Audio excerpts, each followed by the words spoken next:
Queria cumprimentar o governador, na sua pessoa, governador, cumprimentar toda a sua equipe, todo o seu secretariado e cumprimentar na pessoa do deputado Cristiano, líder da minoria aqui na casa, todos os deputados que estão presentes. Acho que não dá para começar, Matheus, sem dizer da importância desse momento aqui e te agradecer por estar aqui.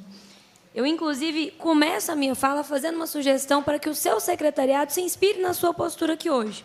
Porque, apesar de nós termos secretários dispostos ao diálogo, nós temos secretários que tratam essa casa com muito desrespeito. O líder do governo, João Magalhães, pode te contar episódios recentes que nós tivemos. E eu acho que, se o mandatário se dispõe ao diálogo, o secretário deveria se dispor também. Eu queria dizer que a gente está aqui hoje não para discutir a parte técnica dos projetos, porque a gente não teve acesso a eles. Então, acho muito importante que isso fique dito, inclusive nas divulgações que o governo vai fazer sobre esse encontro. Para debater, é uma palavra que não cabe, por exemplo. Para debater, para discutir com os deputados os projetos que envolvem o escopo do Propag. Vocês efetivamente vieram aqui para apresentar.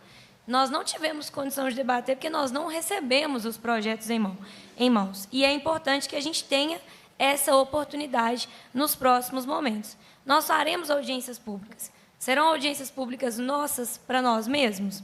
Ou os secretários virão e participarão? É algo importante. Eu imagino que a agenda de governador, de vice-governador, realmente não permite que vocês estejam aqui toda semana com a gente. Mas, se a gente vai fazer esses debates, a gente precisa que o senhor saia daqui com o compromisso do secretariado de participar efetivamente das audiências que a gente vai pedir. Foi dito por outros colegas, mas eu acho que todo mundo que puder dizer tem que dizer, porque isso é muito importante. Nós não precisamos ser convencidos da importância do Propag, governador. Nós fomos o grupo que disse desde o início que o regime de recuperação fiscal não atendia. E eu sou do grupo que acha que a palavra agiotagem é correta. Ela era correta quando o presidente era o Bolsonaro, ela era correta quando o presidente era o Temer, era a Dilma, era o Lula, e quando é o Lula de novo. É agiotagem o que a União faz com os estados. Não dá para, lá atrás, dizer que não era agiotagem e defender o regime de recuperação fiscal, que era muito pior do que o Propag, e, nesse momento, falar que, não, é agiotagem e esse termo muito melhor que a gente tem aqui, ainda tem que derrubar vetos, não sei o quê, papapá. E eu sou a favor da derrubada de alguns dos vetos. Mas eu entendo que a gente precisa reconhecer que, se há um grupo aqui nessa casa que não foi a favor do regime, em momento nenhum, que diz que era agiotagem a todo momento, e que disse que Minas merecia condições melhores de pagamento, esse grupo foi o grupo da oposição, o Bloco Democracia e Luta. Depois o deputado Tadeu, nosso presidente, abraçou essa proposta, o senador Rodrigo Pacheco abraçou essa proposta e, posteriormente, o presidente Lula abraçou essa proposta. A gente tem condições melhores de discussão do pagamento dessa dívida hoje por uma história. Foi dito aqui por um colega deputado que agora nasceu uma perspectiva melhor. Não nasceu. Vaca não dá leite. A gente tem que ir lá e apertar a teta para o leite sair. Não nasceu assim, uma coisa que veio por geração espontânea. Isso foi construído por quem achava que o regime de recuperação fiscal não era alternativa suficiente. E, se a política não puder criar novos caminhos, quem que pode? Se a gente não existir para criar um novo mundo, quem que faz isso? Então, eu acho que isso precisa ser dito. Agora, um outro aspecto importante é que, em relação aos vetos também, a gente precisa também se colocar no lugar do governo federal. E eu quero endossar a fala do professor Cleiton, secretário, porque ela é muito importante. É preciso que o governo do Estado discuta as renúncias fiscais. Eu, se fosse presidente da República, ia pensar muito antes de dar mais colher de chá para um Estado que tem sigilo completo sobre as renúncias que faz todo ano. E não é só o governo Zema. O governo Pimentel tinha, o governo Anastasia tinha, todo mundo tinha. Estou tentando ser muito justa na minha fala. Mas o Haddad abriu uma porta importante para a gente. A porta do contribuinte saber para quem que o seu dinheiro está indo. Essa é uma porta que quem fala de austeridade precisa ter coragem de passar. E o governo Zema fala de austeridade. Então, é importante que a gente tenha a lista, e eu faço esse pedido público, endossando o que o Cleiton disse, a lista dos maiores beneficiados pelas renúncias fiscais no Estado de Minas Gerais. E te dizer, governador, que o governador Tarcísio, que é o nome da direita, tem enfrentado esse problema em São Paulo. Ele está revendo as isenções do Estado. E aí, quando você está... Ele reviu 1/3 das isenções. Quando você está revendo as isenções, você, pelo menos, diz para a União, para quem você está devendo, olha, eu estou tentando aqui aumentar o dinheiro que eu tenho no meu caixa. Me ajuda por outro lado. Agora, se a gente não revê nada, e, além disso, a gente não dá transparência nenhuma para quem a gente está dando dinheiro, é meio complicado querer que para quem a gente está devendo fique dando colher de chá para a gente. Um outro aspecto importante que eu acho é que não é possível, governador, confundir essa discussão com a discussão sobre o referendo. Eu vi, a época que o Gustavo Valadares era secretário, ele defendendo o fim do referendo, em uma entrevista que ele deu, dizendo assim: a Assembleia já representa a população. Então, a Assembleia pode decidir sobre o fim do referendo, ou melhor, a Assembleia pode decidir sobre a autorização de venda ou não de uma empresa pública. Se isso fosse verdade, todos os mecanismos constitucionais de participação da população não existiriam. Não existiria, por exemplo, o plebiscito sobre armamento que aconteceu. Não existiria agora a perspectiva da população de BH opinar sobre a bandeira.